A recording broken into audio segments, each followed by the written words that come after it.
Ya, doctor, buenas noches, compañeros, buenas noches. Siguiendo con los temas de exposición, en este caso voy a exponer un poco más sobre la parte radiológica, ¿no? En la alteración pleural. Entonces, ya anteriormente se ha visto en las siguientes anteriores exposiciones y algunas cosas también se va a hacer redundante, entonces tenemos lo siguiente, ¿no? Que no solamente va a haber líquido pleural a nivel del espacio pleural, sino vamos a tener otros componentes, como en este caso menciona, ¿no? La bibliografía, la presencia o quilotórax, que es presencia o filtración de linfa a nivel del conducto torácico dentro del espacio dentro del espacio pleural.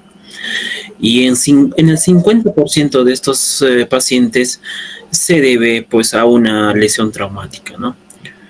También mencionan, ¿no?, que va a haber un pseudoquilotórax, que es un derrame pleural de larga data en este caso, pero que su contenido es colesterol. En caso a su etiología más común, vamos a ver que viene dado por la fiebre mediterránea, mixedema, y en casos idiopáticos, pese a que hayan recibido un estudio, y en el 25% de estos no va a lograrse establecer una etiología de derrame, ¿no? Muy importante también recabar esa parte. Ya se mencionó también las manifestaciones clínicas. El paciente por lo general va a presentar disnea, ortognia, palpitaciones o edema en miembros inferiores, dolor a nivel articular o varices en miembros inferiores. Algunos antecedentes también que menciona es en caso de pacientes con presencia de hepatitis B, ¿no? Alcoholismo, tabaquismo o por una lesión traumática a nivel del tórax. O menciona también por ingesta de fármacos. También vamos a ver, ¿no?, al examen físico, que en la inspección en el emitórax afectado, por lo general, la movilidad del tórax va a ser reducida, ¿no? Y este va a presentar también una respiración superficial cuando está asociado, en este caso, a un derrame de gran volumen. Al cuanto a la palpación, vamos a poder ver, ¿no? Puede haber un frote, pero en caso de pleuritis, ¿no? O un derrame pequeño, más pequeño. En caso en la parte de las vibraciones vocales, esta se va a ver abolida, ¿no?, cuando hay un derrame de mayor magnitud. En cuanto a la percusión, ¿no?, existe una matidez cuando hay un matidez de un emitórax comprometido, se va a ver, ¿no? Este va a variar, depende de la posición del paciente, la postura que opta en este caso el paciente. En caso de la auscultación, se va a ver disminuido tanto la ausente el murmullo vesicular, ¿no? También vamos a ver que va a haber un soplo tubárico o una pesterilocáfona hasta egofonía en este caso. Los exámenes complementarios, como ya se vio, también vienen a ser una radiografía convencional en este caso, que nos ayuda a identificar los derrames pleurales, ¿no? Pero en caso, cuando usamos una tomografía computarizada, cuando hay opacificidad de un emitórax completo también, ¿no? Y en caso de la ecografía se usa más cuando hay un tema o una guía quirúrgica o para análisis del líquido pleural en este caso. Entonces, acá tenemos los tipos, ¿no? Esta recabación viene, ¿no?, del libro de Herring de radiología, ¿no? Y creo que esta es la parte más importante, porque aquí vienen las clasificaciones, ¿no? Y cómo vamos a observar los derrames pleural por sus diferentes etiologías. Tenemos derrame subpulmonar, como su nombre lo menciona, que este derrame está debajo del pulmón y es considerado casi todos los derrames pulmonares en este caso. En el primer lugar, porque está ubicado a nivel del espacio subpulmonar. Entonces, teniendo en cuenta esto, vamos a ver lo siguiente, que se viene a localizar entre la pleura parietal, que reviste la superficie de lo que viene a ser la parte superior del diafragma, y la pleura visceral, que reviste el lóbulo inferior, propiamente dicho, ¿no? Entonces, como se ve en la imagen, ¿no?, para no ser confundido, o se puede confundir con elevación del diafragma, pero la flecha negra menciona, pero en este caso es un derrame, ¿no? Y también la flecha blanca señala, ¿no?, la obliteración del receso costofrénico en este caso. También en una vista lateral vamos a observar lo siguiente, ¿no? La presencia de obliteración del receso costofrénico posterior y la presencia del líquido, ¿no? Entonces, también se habla, ¿no?, la obliteración de los ángulos costofrénicos. Entonces, a medida que un derrame subpulmonar aumenta de volumen, se va a ir obliterando, ¿no? En este caso, el receso costofrénico posterior, como se ve en las dos imágenes, ¿no?, que son unas vistas laterales en este caso. Muestran la obliteración del posterior del ángulo costofrénico, ¿no? Entonces, el libro de Harrell lo menciona que aproximadamente podría estar con un contenido líquido, ¿no?, de 75 ml, ¿no? Pero, ¿cuándo va a llegar a ser obliterado completamente? El libro lo menciona que es superior a los 300 mililitros, ¿no? Y ahí sí llega a obliterarse por completo el receso costofrénico, en este caso. El signo de menisco es característico, ¿no?, de los derrames, en este caso. Viene dada, en este caso, por la retracción elástica natural de los pulmones. El líquido pleural parece estar más elevado del borde lateral del tórax. En este caso, lo característico, como se puede ver en esta imagen anteroposterior, viene a ser que los bordes están más elevados, como se puede ver, ¿no? Se ven más elevados, perdón. Se ven más elevados, ¿no? Y hacia la parte del centro es más profundo, como característico, ¿no?, signo del menisco. También puede ver una imagen lateral, como se puede ver.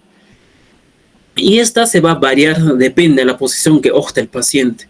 En cuanto el paciente pueda optar una posición erguida, este líquido va a descender por gravedad, ¿no?, hacia las bases pulmonares, en este caso. Pero si en caso el paciente pueda optar una posición en supino, el derrame va a fluir libremente, ¿no?, en este caso, hacia la parte o a lo largo del espacio pleural posterior. Pero si en caso el paciente va a optar una posición semicúbito, el líquido pleural se deposita de forma triangular, mencionado, y un grosor variable en la base pulmonar, en este caso.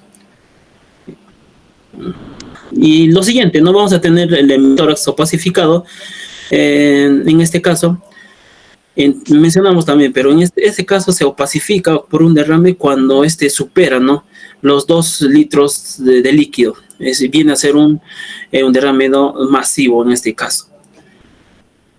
Entonces, vamos a ver que en este caso se usa mejor la tomografía computarizada para hacer descartes de otras patologías, como se puede ver. Y también tener en cuenta que los derrames de gran magnitud pueden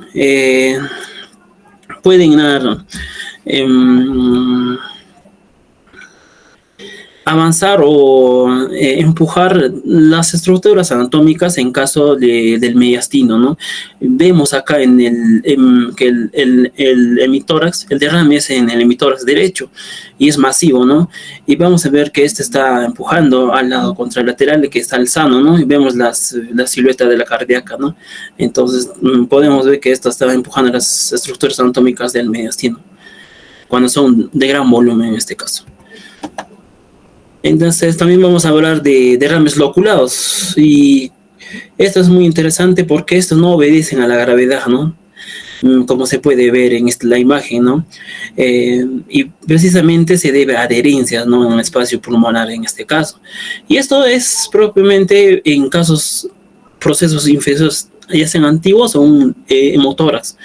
Entonces, lo que va a hacer que se limite la movilidad, en este caso del derrame pleural, ¿no? Vemos esta imagen en el hemitórax en sí son derrames pleurales bilaterales. Vemos en el hemitórax izquierdo, más o menos a la altura del ápex, el derrame, ¿no?, el loculado, ¿no?, que no obedece a la gravedad del líquido en este caso. En el tercio medio, más o menos, vemos el otro derrame, ¿no?, loculado en este caso. Lo siguiente también, que es prácticamente eso, ¿no? Los loculados, tener en cuenta también. Y los pseudo tumores fisurales, muy importante también, llamados también como tumores evanescentes, ¿no?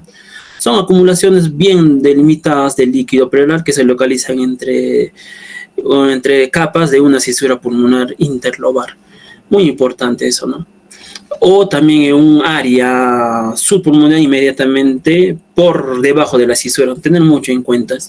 Entonces, ¿qué forma va a tener? Como se puede ver acá, va a tener una forma lenticular, ¿no? O su forma es similar a de un limón. Entonces, muy importantes. En este caso, desaparecen. Esta patología, derrames pseudotumorales están asociados en el mayor de los casos, a pacientes con insuficiencia cardíaca, congestiva en este caso.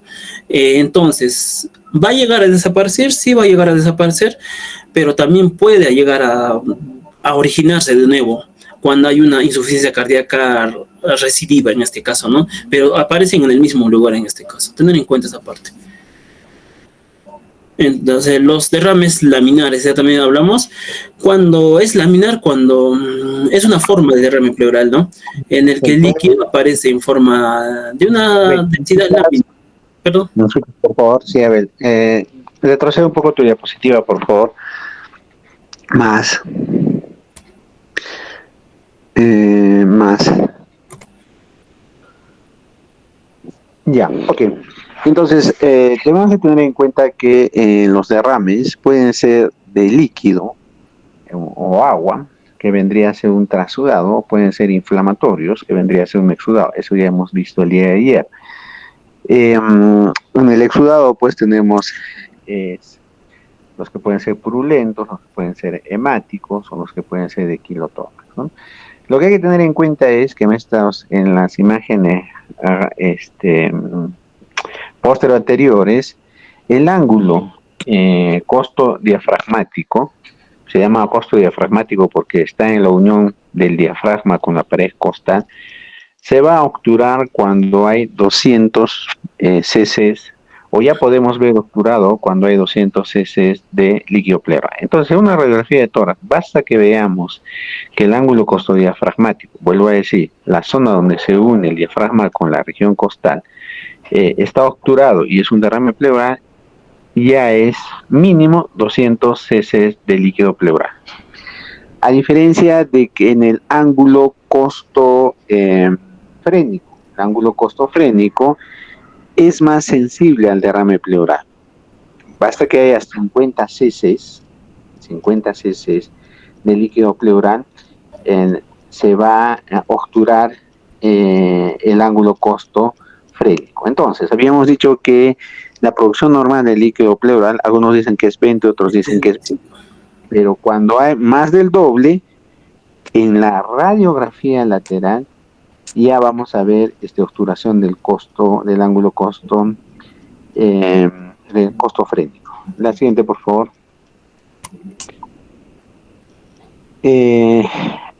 Acá pues el signo de menisco o el signo de, como bien lo dice Abel Goyo, de la línea de Damasceno, ¿no? Eso se va a producir cuando usualmente es un trasudado por diferencia de presiones y es líquido, pues, ¿no? Es líquido en sí. Por capilaridad, este líquido tiende a ascender en la parte superior de la pared costal. Y como nos decía, Abel, el líquido que está libre, que es un trasudado, va a variar de acuerdo a la postura que tome el paciente, ¿no? Por ejemplo, este líquido en esa imagen, la primera imagen que vemos que está obturando casi todo el emitora izquierdo, le decimos al paciente que se recueste, va a obturar y tomamos una radiografía casi los 2/3 externos del pulmón, ¿no? Como una línea, ¿no? Lateral, ¿no? Entonces, esa es la diferencia de un derrame pleural con un derrame pleural complicado que muchas veces. em, 2 litros, miren ustedes, de líquido para que el emitora prácticamente esté opacificado, ¿no? Muchas veces tenemos reportes ecográficos que nos dicen que hay 10 litros, 12 litros, y tú ves en la radiografía y todavía ves pulmón. Entonces la imagen radiográfica se desdice con la ecografía, ¿no? ¿En cuál le creo más? A la radiografía, porque el informe ecográfico es operador dependiente, depende de la experiencia del que está haciendo la ecografía. Pero la radiografía es más sensible. La siguiente, por favor. Esto de los pseudotumores cisurales, ojo, recuerden bien esta imagen. Esta imagen como limón o semi-ovoidea, pero que está a nivel de la cisura. Eso es importante, que esté a nivel de la cisura. Y vean ustedes los bordes. Los bordes son totalmente regulares. Como anécdota, muchas veces en emergencia, cuando suben a piso, algunos colegas le ponen a descartar tumor, ¿no? O a descartar NM. Pero vean esto, una imagen claramente opacificada, con bordes nítidos a nivel de la cisura, eso es un pseudotumor. Y como nos decía Abel, es una acumulación de líquido o una sobrecarga de líquido a nivel de la cisura. Y generalmente en pacientes con insuficiencia cardíaca. Generalmente en pacientes con insuficiencia cardíaca. Ojo a este tema. ¿Sí? La siguiente, por favor. Bueno, y el tratamiento, pues, disculpa, ¿puedes retroceder? El tratamiento es diurético, ¿no? Dale diurético, porque es sobrecarga. Entonces, el tumor, como el diurético, desaparece pues en 48 horas. Y ya no hay el tumor, si le has dado una buena cantidad de diurético. Continúa, por favor, a ver. Ya, doctor. Entonces, vamos a hablar también sobre los derrames laminares, ¿no? Que el líquido aparece en forma de una densidad fina o en banda a lo largo de la pared torácica, como se puede ver con relación al ángulo costofrénico, ¿no? Como se puede ver en la imagen ahí, la ve ambos, ¿no?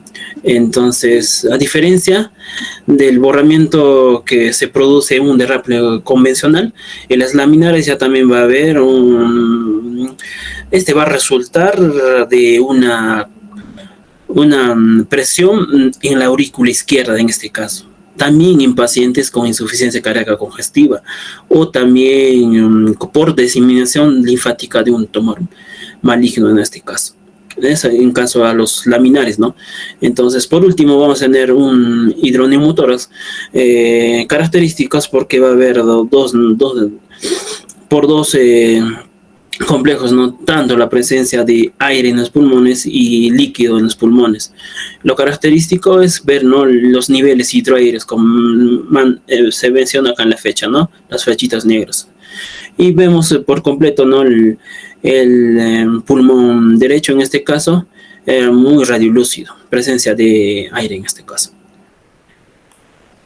Eso sería cuanto a mi exposición, ¿no? Y la biografía que tenía. Muchas gracias por tu revisión. Pasamos en todo caso a Santos, Yosmel, gracias Abel. Santos nos va a hablar de gran amplitud. Entonces, atentos por favor, porque los temas que vamos a tratar ahora están relacionados a la gran altitud, ¿no?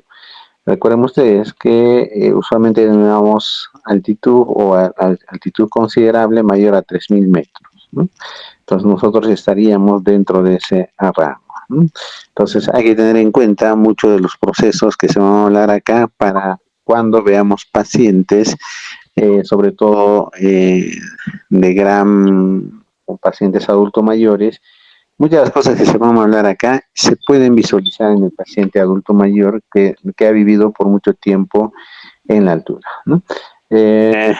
Dios me empieza, por favor. Listo.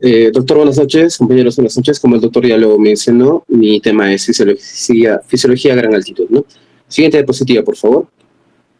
Bien, aquí para empezar, de manera introductoria, vamos a tener en cuenta que la fisiología del ser humano, con un enfoque netamente adaptativo a la carencia de oxígeno, va a estar ligada a ciertos aspectos en concreto, ¿no? Como el siguiente, ¿no? Como bien el doctor lo dijo, que a partir de los 3.000 metros sobre el nivel del mar, el aporte de oxígeno va a descender a medida de que la persona vaya ascendiendo de altitud, ¿no? Desde los 3.700 metros a nivel del mar se puede evidenciar síntomas de gravedad, ¿no? Hasta llegar a una altura de los 9.000 metros sobre el nivel del mar. Bueno, y hay estudios científicos que avalan que una persona cuando llega a esta altitud sin soporte de oxígeno, bueno, el cuerpo no va a poder responder de manera favorable y la compatibilidad con la vida va a ser imposible, ¿no? Siguiente, por favor.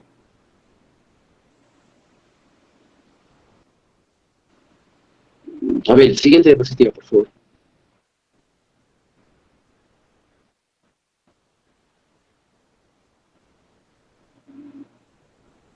Doctor, ¿se puede apreciar la pantalla?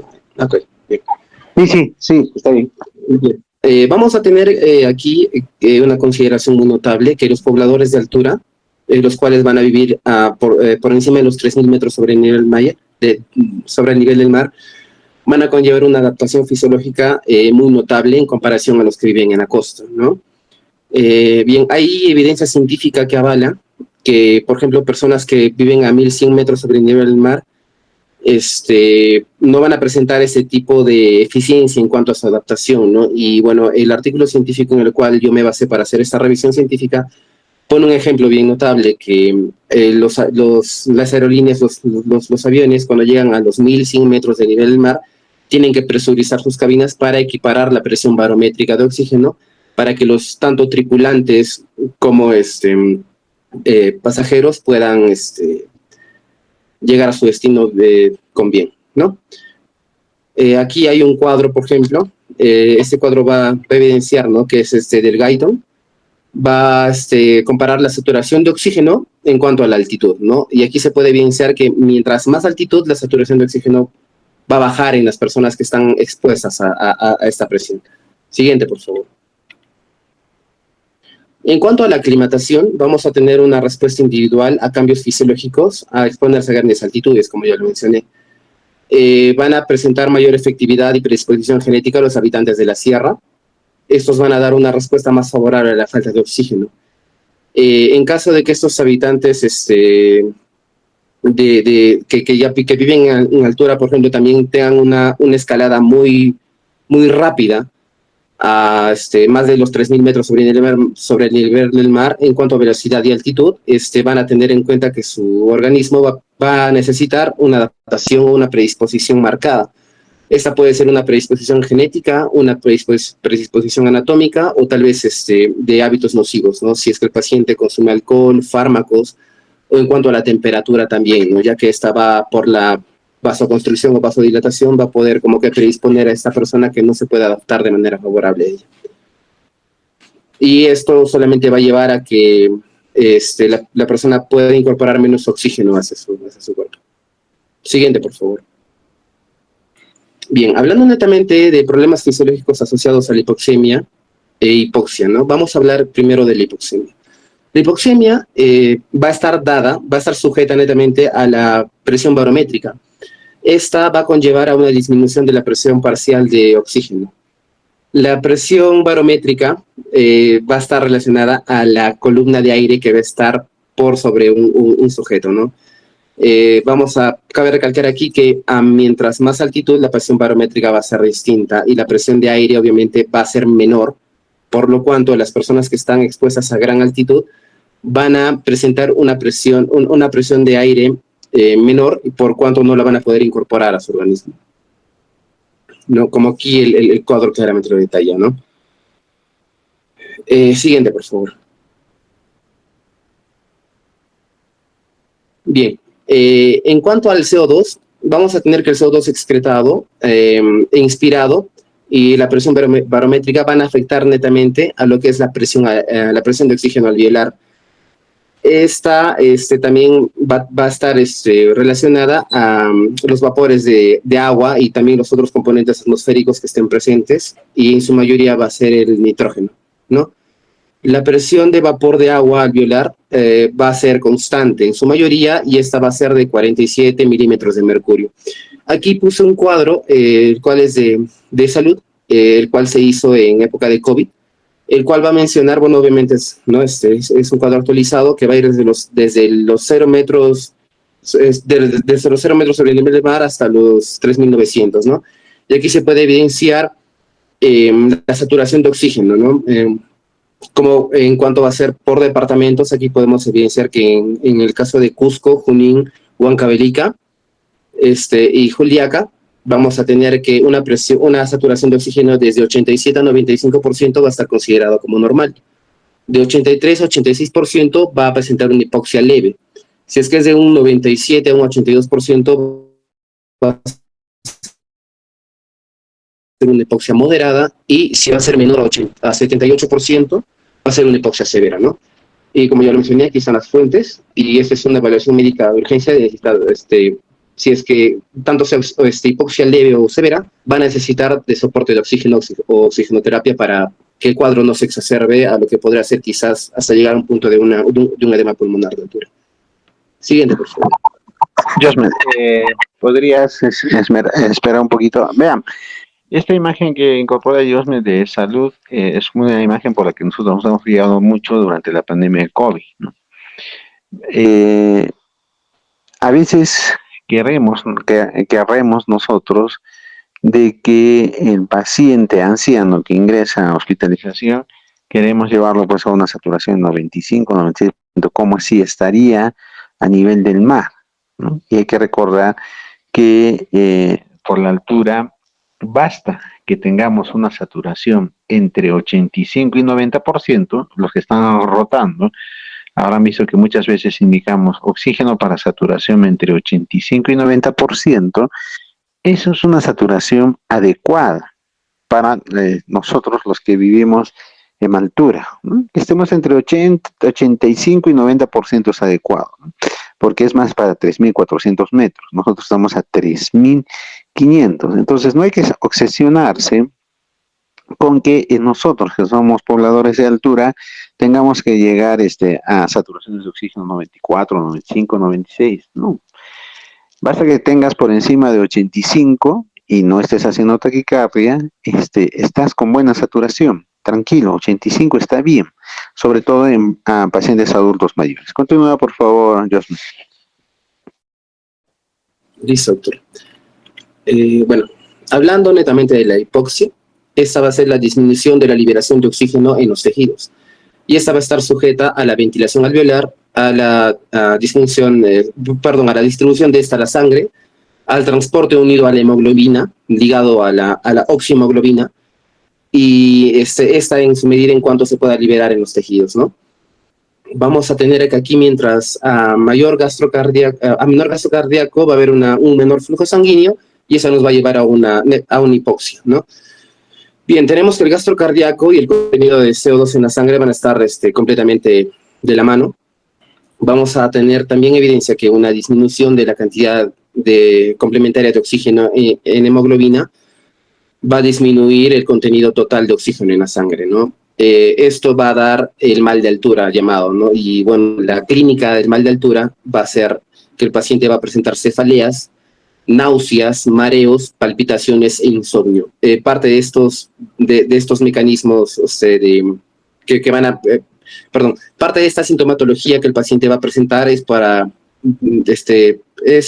ligada netamente a los feedbacks negativos fisiológicos para que el cuerpo pueda adaptarse, ¿no? Y si es que el paciente no va a poder adaptarse de manera favorable, va a presentar esta sintomatología, ¿no? El mal de altura va a comprometer el juicio y la memoria, y va a ralentizar los movimientos definidos del paciente y la capacidad de trabajo reducida, ¿no? Esto puede conllevar en un caso exacerbado a un edema cerebral o de pulmón, siempre y cuando el paciente se complique y no reciba el tratamiento de oxigenoterapia, que es la primera la primera cosa que uno como personal de salud debe hacer, ¿no? Ante estos pacientes. Siguiente diapositiva, por favor. Bien, aquí, traté de investigar un poco y entré a UpToDate. Aquí, por eso es que les pongo este cuadro aquí presente, en el cual va a detallar cómo es el mecanismo de la hipoxia y cómo va a estar afectado el cuerpo por sistemas, ¿no? Vamos a tener que el flujo cerebral sanguíneo va a aumentar hasta cierto momento, dependiendo a la exposición a grandes alturas que el paciente va a experimentar, ¿no? Esta va a ir desde los minutos, horas, días o semanas. Cabe resaltar que si es que es una exposición rápida y súbita, el cuerpo al estar sometido a un estrés tan grande va a tener que compensar de una manera muy exacerbada esto. Vamos a tener que la presión de sangre cerebral se va a incrementar en cuantos minutos, horas o días. Vamos a tener que la ventilación pulmonar también va a estar comprometida. Vamos a tener también que la presión arterial pulmonar va a subir mientras más semanas de exposición va a subir. Tenemos que el gasto cardíaco también va a subir desde el primer momento en el cual el paciente presente esa subida de altitud. Y también la presión sistólica, ¿no? Y también el bicarbonato en urea y también lo que es la eritropoyetina y la hemoglobina, ¿no? Bien, las principales respuestas a un ascenso a gran altitud involucra que el cerebro y los pulmones, el corazón y los riñones van a estar comprometidos, como ya lo acabo de indicar, ¿no? Los cambios cuantitativos que presentan a lo largo del tiempo, desde minutos hasta semanas a gran altitud, y los valores que estos van a reflejar en el cuadro van a aumentar, ¿no? Y el patrón y la duración de respuesta son similares entre las personas, ¿ya? Pero la magnitud de esta puede variar considerablemente teniendo en cuenta la raza, la genética y también la proveniencia de dónde estuvo el paciente anteriormente. Y también los hábitos nocivos, como ya mencioné. Santos, antes de que cambies de diapositiva, entonces téngame en cuenta esta diapositiva y lo que nos sucede a nosotros. O sea, mucho de lo que se está hablando es lo que nosotros hacemos como pobladores de altura. Vean, ahí dice, ¿no? De minutos, horas, días, semana. Nosotros estamos años a nivel de altura. Entonces vean ustedes cómo la eritropoyetina va incrementándose, ¿no? Es por eso que nosotros que estamos a grandes alturas, todos tenemos tendencia a la poliglobulia, ¿no? Entonces, cuando vean pacientes hospitalizados, ancianos, la gran mayoría van a tener pues una cianosis rojiza. ¿Por qué? Porque tienen poliglobulia, por esta estimulación a lo que viene a ser la eritropoyetina, ¿no? Excepto las mujeres, como muchas veces decimos en la rotación, ¿no? Las mujeres en edad fértil. ¿Por qué? Porque las mujeres en edad fértil, recuerden que durante cada ciclo menstrual pierden un volumen aproximado de 500 mililitros de sangre, ¿no? En cada ciclo menstrual, lo cual equivale a una unidad de sangre, ¿no? Entonces es como que mensualmente le estuviesen haciendo una sangría de una unidad de sangre. Entonces por eso las mujeres no tienen esos problemas de poliglobulia, que sí tenemos los varones, hasta que dejan de estar en edad fértil. Una vez que dejan de estar en edad fértil, desaparece la menstruación y empiezan también ellas a hacer poliglobulia, muy relacionada al incremento de la eritropoyetina, ¿no? Continúa, por favor, Sam. Listo, doctor, gracias. Bien, adaptaciones fisiológicas a la hipoxia aguda, ¿no? Aquí vamos a tener que el volumen por minuto respiratorio va a aumentar hasta en 1.6 veces. Esto a su vez va a desencadenar una vasoconstricción y esta se va a ver reflejada en la circulación cutánea y esplácnica, ¿no? Y esta va a demandar una mayor necesidad de oxígeno. Estos síntomas al principio tienden a ser benignos y bueno, estos van a presentar una hiperventilación marcada. Obviamente esta hiperventilación va a condicionar que la persona tenga una frecuencia respiratoria elevada y una profundidad respiratoria elevada, por cuanto la persona va a presentar una batipnea, ¿no? el pH plasmático se va a ver alterado, va a subir y esto va a demandar netamente a lo que es una alcalosis respiratoria, la cual se puede ver reflejada en un AGA. Bien, esto se va a dar netamente, ¿por qué? Porque va a haber un estímulo a nivel de los quimiorreceptores periféricos en los cuerpos carotídeos y aórticos, ¿no? Estos van a ser activados por la baja presión de oxígeno, siempre y cuando ésta sea menor a los 70 milímetros de mercurio, ¿no? Y esto obviamente va a condicionar a una frecuencia respiratoria elevada, ya que el centro respiratorio va a estar mucho más estimulado y, como ya lo mencioné anteriormente, va a activar un feedback negativo para que el cuerpo pueda contrarrestar esta sintomatología. Siguiente, por favor. Bien, vamos a tener también las adaptaciones fisiológicas a la hipoxia crónica. Bien, aquí vamos a tener en consideración a la aclimatación a grandes altitudes, a tiempo prolongado, que va a dar una presión de oxígeno baja. Esta va a desencadenar en el cuerpo una policitemia, ¿no? Esta va a ser el aumento de hematíes y hemoglobina, que va a estar en su mayoría dado porque se va a duplicar en sí el nivel de hematíes y hemoglobina. Bueno, estos ya es bien sabido por nosotros que van a transportar el oxígeno y bueno, este va también como que condicionar una mayor viscosidad en sangre. Este fenómeno está explicado más a detalle por la ley de Paulissier, que va a explicar el flujo de un líquido a través de una tubería, ¿no? Independientemente del radio o la presión en el cual este se ha eyectado. Y también vamos a tener que la síntesis de eritropoyetina, como el doctor ya lo mencionó, se va a ver estimulada en respuesta a la hipoxia. Esta va a aumentar la producción de hematíes, la síntesis de 2.3 difosfoglicerato o el 2.3 de DPG, y esta también va a condicionar una liberación de oxígeno en tejidos que va a dificultar la captación a nivel pulmonar. El oxígeno se va a liberar mucho más a nivel tisular que a nivel pulmonar, ¿no? Y la baja presión de oxígeno va a generar una vasoconstricción a nivel de los pulmones, la cual va a aumentar la presión pulmonar y a la larga esta puede desencadenar en una hipertrofia ventricular derecha y también en un edema pulmonar. Y bueno, doctor y compañeros, esto sería todo de mi parte. Muchas gracias. Gracias por tu exposición. Regresa, por favor, un poco. A ver, miren, acá, cuando hay un aumento de la difosfoglicerato, va a haber una desviación de la curva de saturación de hemoglobina hacia la izquierda, ¿no? Hacia la izquierda. ¿Qué quiere decir? Que hacia la izquierda, que la hemoglobina pierde afinidad por el oxígeno, ¿no? Entre comillas, la hemoglobina deja de querer un poco al oxígeno, ¿no? Pierde afinidad. Entonces, cuando esta hemoglobina pierde afinidad por el oxígeno, de manera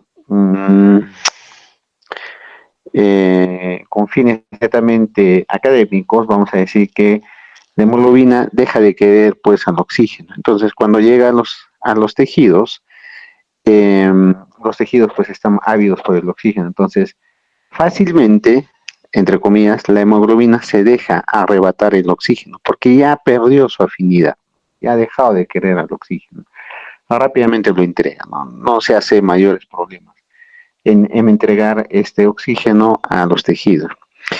Y cuando llega a los pulmones, como tiene baja afinidad, por más que haya mucho oxígeno, no lo capta rápidamente, ¿no? Porque ya no lo quiere, pues, ¿no?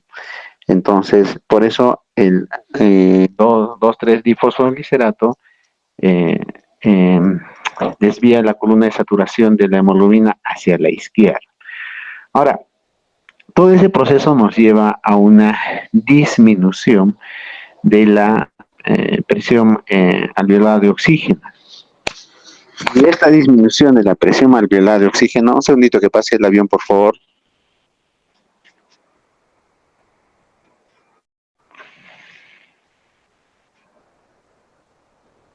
Bien, la disminución de la presión arterial de oxígeno, la hipoxia, lo que va a producir en los pulmones, es que los capilares va a producir una vasoconstricción capilar, ¿no? O sea, la respuesta fisiológica a una hipoxemia o una hipoxemia o una hipoxia va a ser la vasoconstricción capilar. Entonces, si ustedes recuerdan, la arteria pulmonar es la que impulsa la sangre a través de los capilares y las venas pulmonares, ¿no? Tiene que tener una presión para hacer eso. Como hay una vasoconstricción capilar, o sea, el capilar se ha vuelto con un diámetro mucho más pequeño, la arteria pulmonar, para seguir impulsando la sangre a un ritmo adecuado por este capilar que ha disminuido su diámetro, tiene que aumentar su presión, pues tiene que hacer más fuerza, ¿no? Y eso te va a llevar a una hipertensión pulmonar, ¿no? Por eso ahí en la diapositiva en la parte inferior dice aumenta la presión pulmonar, aumenta la presión de la arteria pulmonar, ¿no? ¿Por qué aumenta? Porque hay una vasoconstricción arteriolar. ¿Por qué hay una vasoconstricción arterial? Porque hay poco oxígeno. Al aumentar la presión de la arteria pulmonar, vamos a llevar a un cuadro de hipertensión pulmonar. Entonces, como la presión dentro de la arteria pulmonar está elevada, se ha aumentado, el ventrículo derecho, para poder impulsar la sangre desde el ventrículo derecho por el interior de esta arteria pulmonar que ha aumentado su presión, el ventrículo derecho también pues tiene que hacer mayor esfuerzo. Y este mayor esfuerzo que hace el ventrículo derecho va a llevar pues a una hipertrofia ventricular derecha, ¿no? Y eso se denomina cor pulmonar, ¿no? La hipertrofia o la insuficiencia cardíaca derecha generado por problemas pulmonares, cor pulmonar. Bien, Santos, gracias. Pasamos a la siguiente presentación, que vendría a ser de Miguel Ángel, ¿no? Miguel Ángel Sarri. Sí, doctor, buenas noches, voy a presentarlo. Presenta y prende tu cámara. Ok, doctor. ¿Se puede ver, doctor? ¿Sí? ¿Se me ve? También, Miguel Ángel. Ok. Ya. Doctor, buenas noches, compañeros todos presentes. En esta oportunidad yo voy a exponer sobre la fisiopatología de la gran altitud. Ok. Perdón, está entrecortado. Voy a volver a presentar. Ya, ok.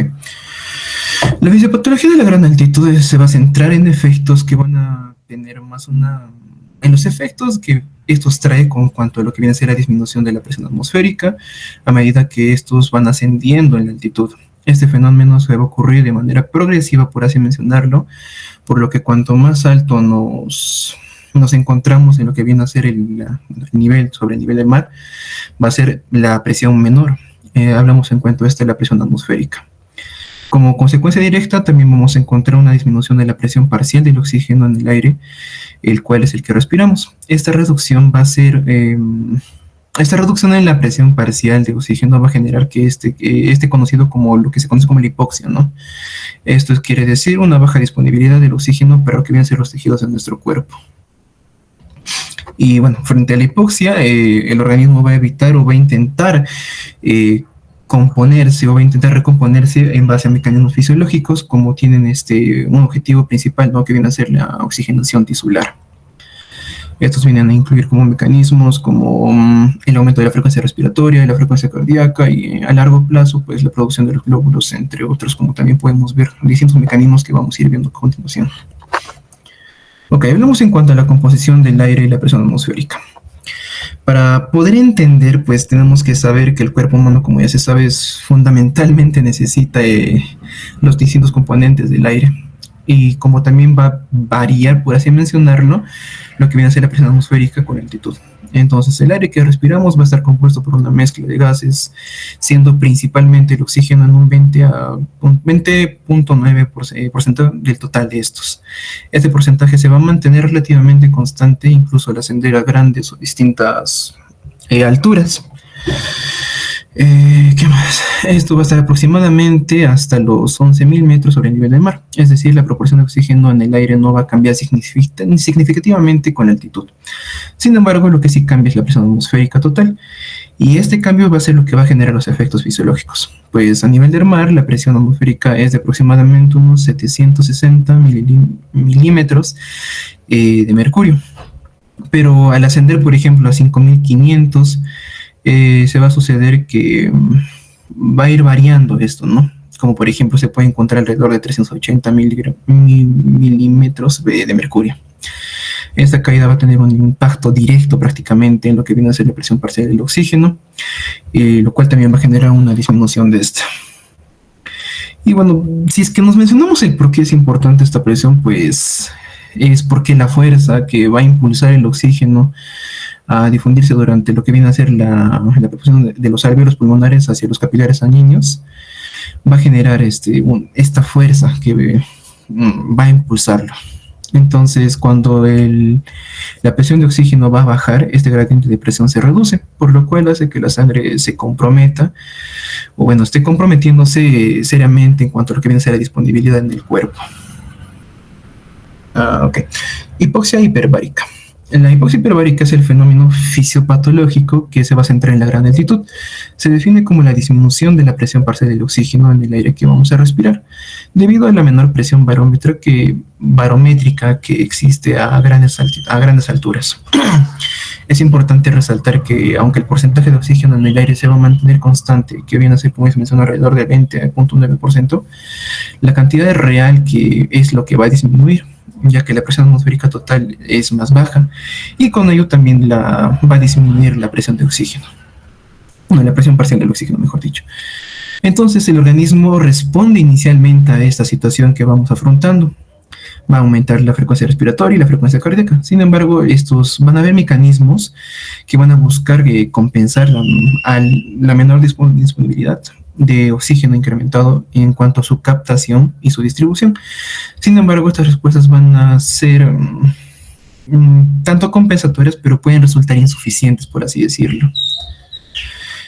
Haciendo que de esta manera que estemos, al estar expuestos a la gran altitud de manera prolongada, o si el ascenso va a ser demasiado rápido, o sea, súbito, no va a permitir o no va a dar el tiempo para lo que viene a ser lo que se conoce como la aclimatación.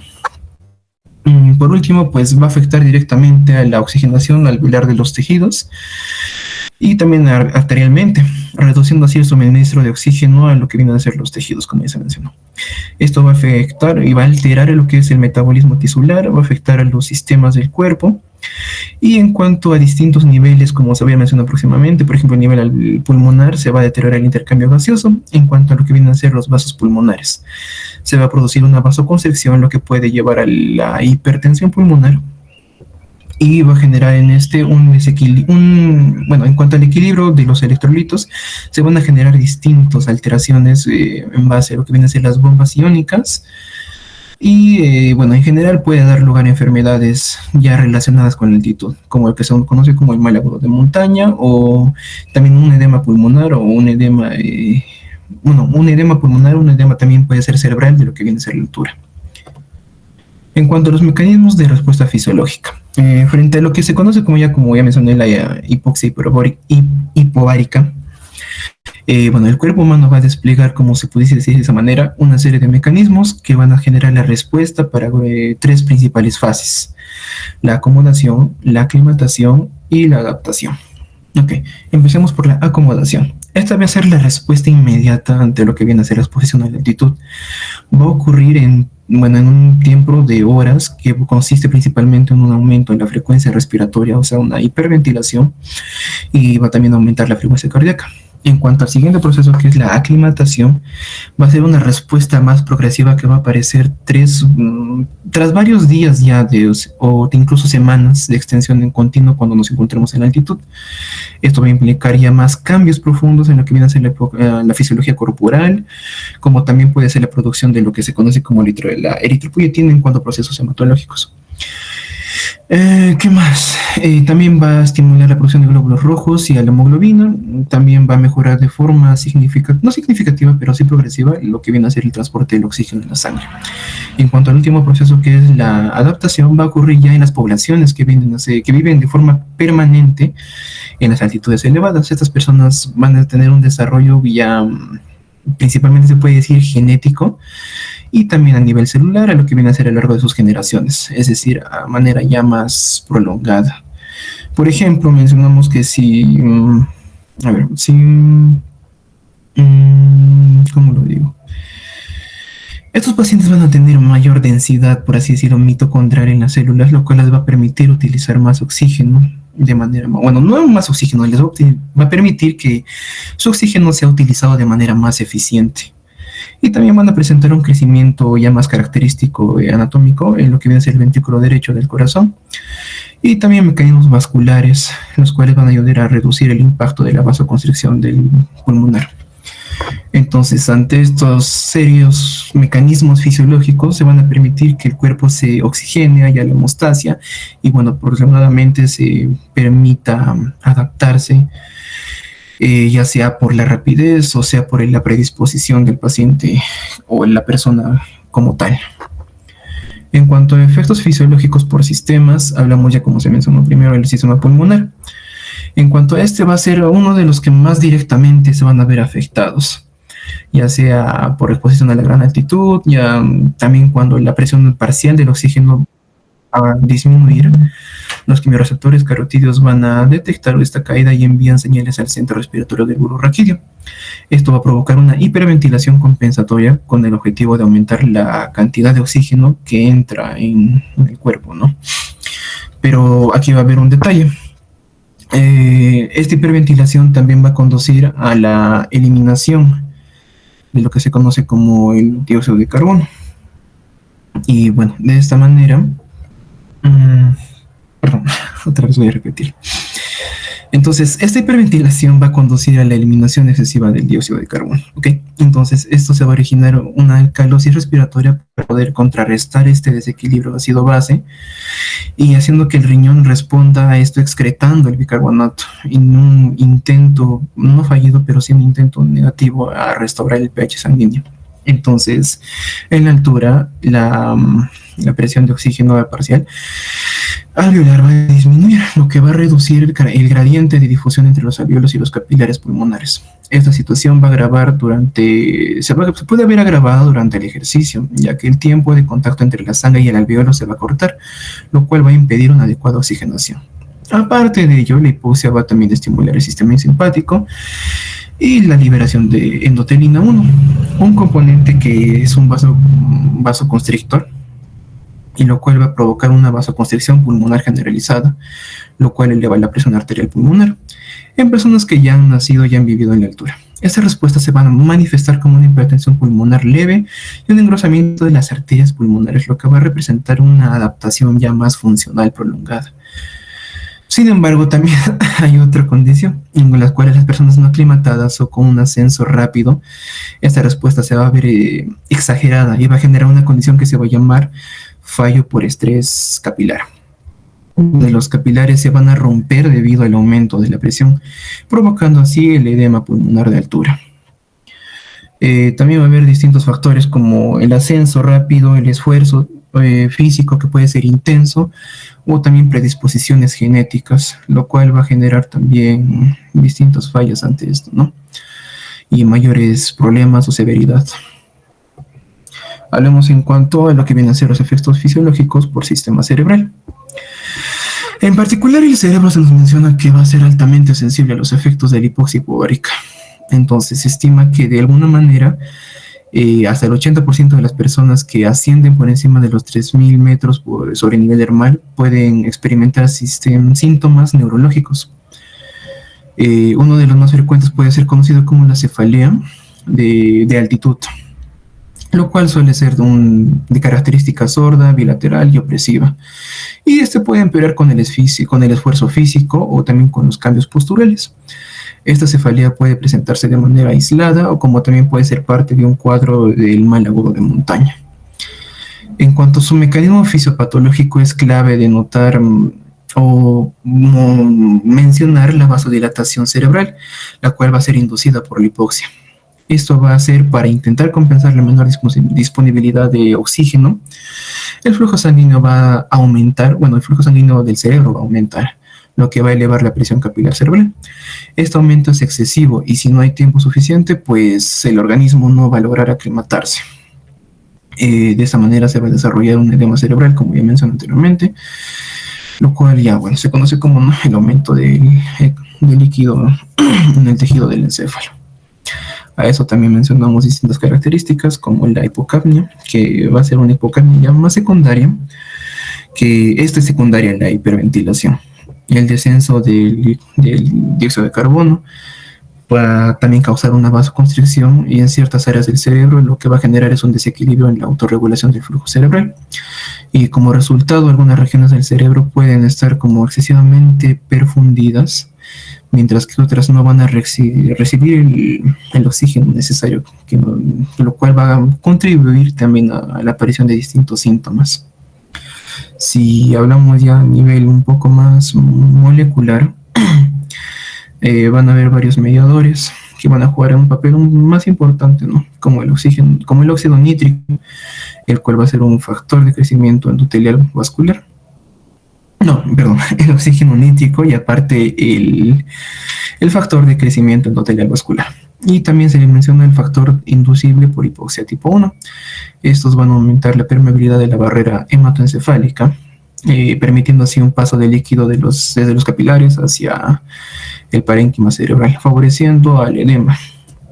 Ok, sistema cerebral también. En cuanto En cuanto como tal al edema cerebral de altitud, nos va a representar una de las complicaciones ya más graves y amenazantes para la vida de las personas, ya que van a estar expuestas a grandes altitudes, puesto que esto se va a tratar de un edema principalmente vasogénico, lo que va a significar que el líquido se filtra desde las capilares cerebrales, debido a que se va a aumentar una permeabilidad de la barrera hematoencefálica, como ya lo mencioné. Estos estudios por resonancia magnética pueden ser diagnosticados. En cuanto al edema, este se va a manifestar con hiperseñales en la sustancia blanca subcortical y especialmente en áreas como el esplenio del cuerpo calloso. En algunos casos más severos no solo se observa un edema vasogénico, sino que también un edema citotóxico, el cual va a ser provocado por disfunción de la bomba de sodio-potasio ATPasa. Si hablamos desde un punto ya más clínico, van a haber distintos síntomas en este edema que van a ser más alarmantes. El paciente puede presentar ataxia, puede haber una alteración del estado de conciencia, alucinaciones, convulsiones e incluso un coma en casos ya más avanzados. Estos síntomas van a ser consecuencia directa del aumento de la presión intracraneal, lo cual va a comprimir estructuras cerebrales sensibles. Aunque el organismo va a intentar compensar de cierta manera el drenaje del líquido cefalorraquídeo, no va a ser suficiente, puesto que la velocidad en la cual va a progresar el edema no va a estar a la par con lo que va a ser la reposición o el drenaje de este mismo. E incluso si es que hay una ausencia del edema, la hipoxia prolongada en altitud puede producir alteraciones ya cognitivas, como lo que viene a ser la alteración, ¿no?, del estado de la conciencia. Se ha observado también anterior en cuanto a funciones como la memoria, como la atención y el tiempo de reacción y las coordinaciones motoras, especialmente ya a altitudes por encima de los 4500. En cuanto ya hablamos del sistema hematológico o hemodinámico, bueno, el sistema hematológico y hemodinámico, la hipoxia también va a generar efectos importantes, como que uno más característico es la disminución del volumen plasmático, ya que parte del líquido vascular se va a desplazar al espacio intersticial. Esta hemoconcentración va a estar estimulada por la producción de la eritropoyetina por el riñón, y por ello es que lo cual de esa manera se va a generar un aumento de glóbulos rojos y también del hematocrito. Es un intento de mejorar el también el transporte de oxígeno en la sangre. Sin embargo, también se nos menciona que hay un aumento de glóbulos rojos que va a producir un efecto adverso. Al contrario, va a elevar la viscosidad sanguínea y de este modo va a generarse una dificultad de flujo sanguíneo, lo cual va a incrementar con más razón el riesgo de fenómenos trombóticos. accidentes cerebrovasculares, isquémicos y hemorragias. Esto va a ser característico a nivel ocular y cerebral. Además, por otra parte, el sistema simpático se activa también por la hipoxia, lo cual va a llevar también a la construcción, a la vasoconstricción periférica. También nos va a presentar una taquicardia y un aumento del gasto cardíaco. Esta respuesta se va a compensar parcialmente por la hipoxia, pero también va a inducir a lo que se conoce como la hipertensión pulmonar, puesto que al estar mantenida con el tiempo va a generar una sobrecarga en el ventrículo derecho, lo cual va a favorecer también a problemas cardíacos. Si hablamos en cuanto al sistema hidroelectrolítico, va a afectar directamente a la bomba de sodio, potasio, TPasa, una estructura que va a ser esencial en cuanto a lo que viene a ser el equilibrio entre los iones del volumen celular, puesto que cuando esta bomba va a fallar, el sodio va a tender a acumularse dentro de la célula, mientras que el potasio se va a perder, lo cual va a generar un aumento del volumen celular y en casos extremos el edema intracelular. Además también se va a alterar un eje hormonal que va a regular el balance hidrosalino. La secreción, por ejemplo, de la hormona antidiurética y del sistema renina-angiotensina-aldosterona puede verse afectada, provocando una retención de agua y sodio, y puesto durante el ejercicio en la altura, esta respuesta se va a intensificar, va a aumentar de manera notoria, lo cual va a favorecer una sobrecarga hídrica y va a contribuir también al edema pulmonar y también al edema cerebral. Esto en personas más susceptibles, haciéndolas también más susceptibles a ellas. En cuanto a patologías de la altitud, va a causar la hipoxia hipobaríca como tal distintas patologías, como uno puede ser el mal agudo de montaña, y en cuanto a sus complicaciones, ¿no? Esta es una patología que va a ser frecuente a lo que viene a ser la exposición a las grandes altitudes. Se va a producir en personas que van a ascender rápidamente por encima de los 2.500 a 3.000 metros. Sin embargo, el cuerpo no va a tener el tiempo suficiente, ¿no?, para aclimatarse adecuadamente a una mejor disponibilidad de oxígeno. Esto se va a manifestar con síntomas como cefalea, náuseas, mareos, fatiga, insomnio y en algunos casos hasta la anorexia. La causa principal, como ya mencioné, estas patologías viene a ser la hipoxia hipobaríca, que va a comprometer principalmente la oxigenación. Aparte, también se puede complicar acompañado de un edema pulmonar de altura, lo cual va a provocar una vasoconstricción pulmonar, que esta ya va a ser a nivel de, acompañado a un nivel de un edema cerebral, lo cual va a causar también un aumento en la presión intracraneal y una disfunción de la barrera metoencefálica.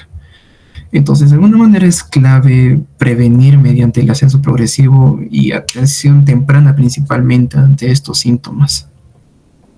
En cuanto ya a una enfermedad más crónica, como la enfermedad del monje, va a afectarse en personas que ya viven de forma permanente, como ya mencioné, en cuanto a la adaptación, de forma que estas van a desarrollar una respuesta no aumentada, pero mejor dicho exagerada, a lo que viene a ser la hipoxia de manera crónica. Un rasgo distintivo es que van a presentar una eritrocitosis excesiva, que va a aumentar la viscosidad sanguínea, va a dificultar la circulación, lo cual va a reducir notablemente la oxigenación tisular. Sin embargo, a diferencia del edema agudo, del mal de altura agudo, esta enfermedad va a estar más asociada a la hipoventilación crónica, lo cual va a empeorar la hipoxemia, haciendo así una estimulación aún más de lo que viene a ser la eritropoiesis. Los síntomas que van a ser un poco más característicos, esto van a ser la cianosis, puede estar también la fatiga o como también somnolencia. Y al descender a menor altitudes, los sistemas van a mejorar. O sea, se va a compensar de manera notable el paciente, pero también van a reaparecer al regresar a la altura. En cuanto a factores de riesgo, van a ser característicos en cuanto al desarrollo de las patologías, tales como la rapidez del ascenso, el ejercicio físico intenso. Los antecedentes personales también van a ser muy importantes en esta connotación. Condiciones médicas que ya sean preexistentes o mencionadas antes, ¿no? Como por ejemplo pueden ser enfermedades pulmonares o incluso las cardíacas, las cuales van a limitar notablemente a lo que viene a ser ya un factor de riesgo más notable el paciente, que va a presentar mayor morbilidad o mayor susceptibilidad a padecer estas patologías. Y como último, pues la variabilidad individual. Aquí está dentro de eso las diferencias o factores genéticos que van a caracterizarse en cada paciente, como viene a ser también en cuanto a sensibilidades de lo que vienen a ser los quimiorreceptores, o en cuanto también a una autorregulación cerebral en capacidades distintas de cada paciente o cada persona o individuo, como ya se dice.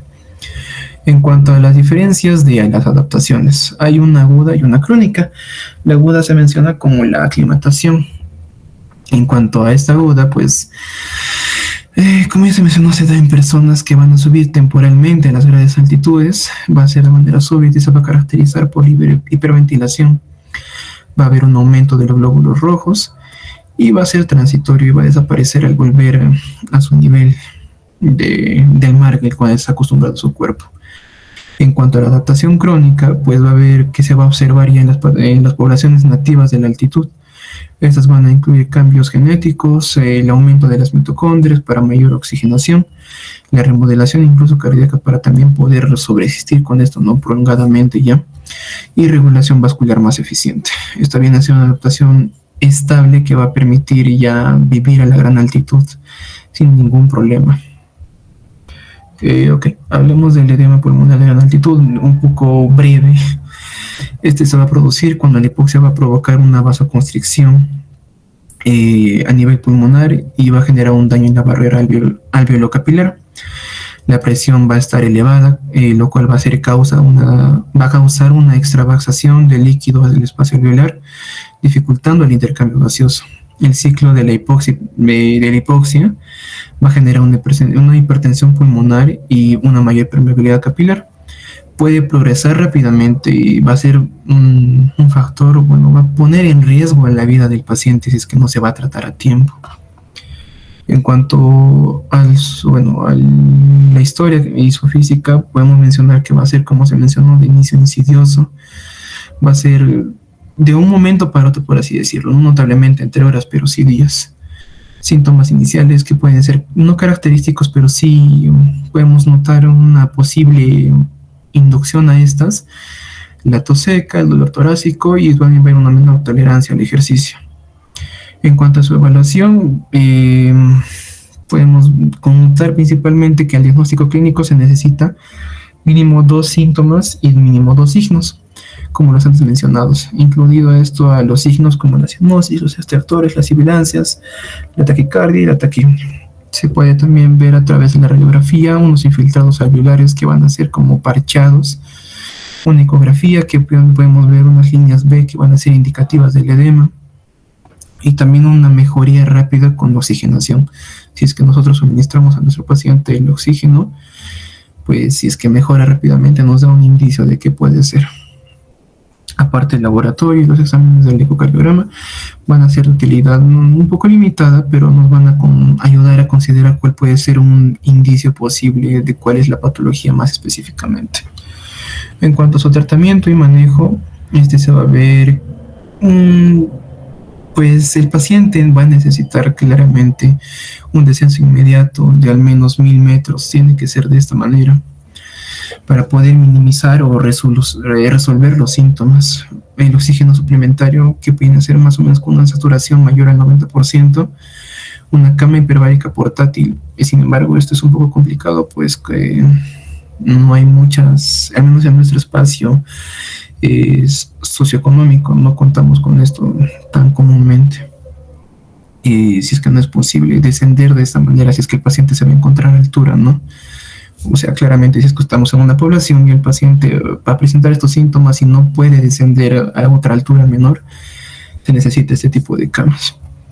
También fármacos como el sildenafilo o el nifedipino, como que vienen a ser vasodilatadores pulmonares, van a también ayudarnos a adicionar un poco a la oxigenación. Se tiene que evitar medicamentos que no son recomendados, como por ejemplo antagonistas beta o diuréticos, o también uno como la acetazolamida. Y en cuanto a un diagnóstico diferencial, pues se puede confundir con un embolismo pulmonar e incluso con asma o un infarto.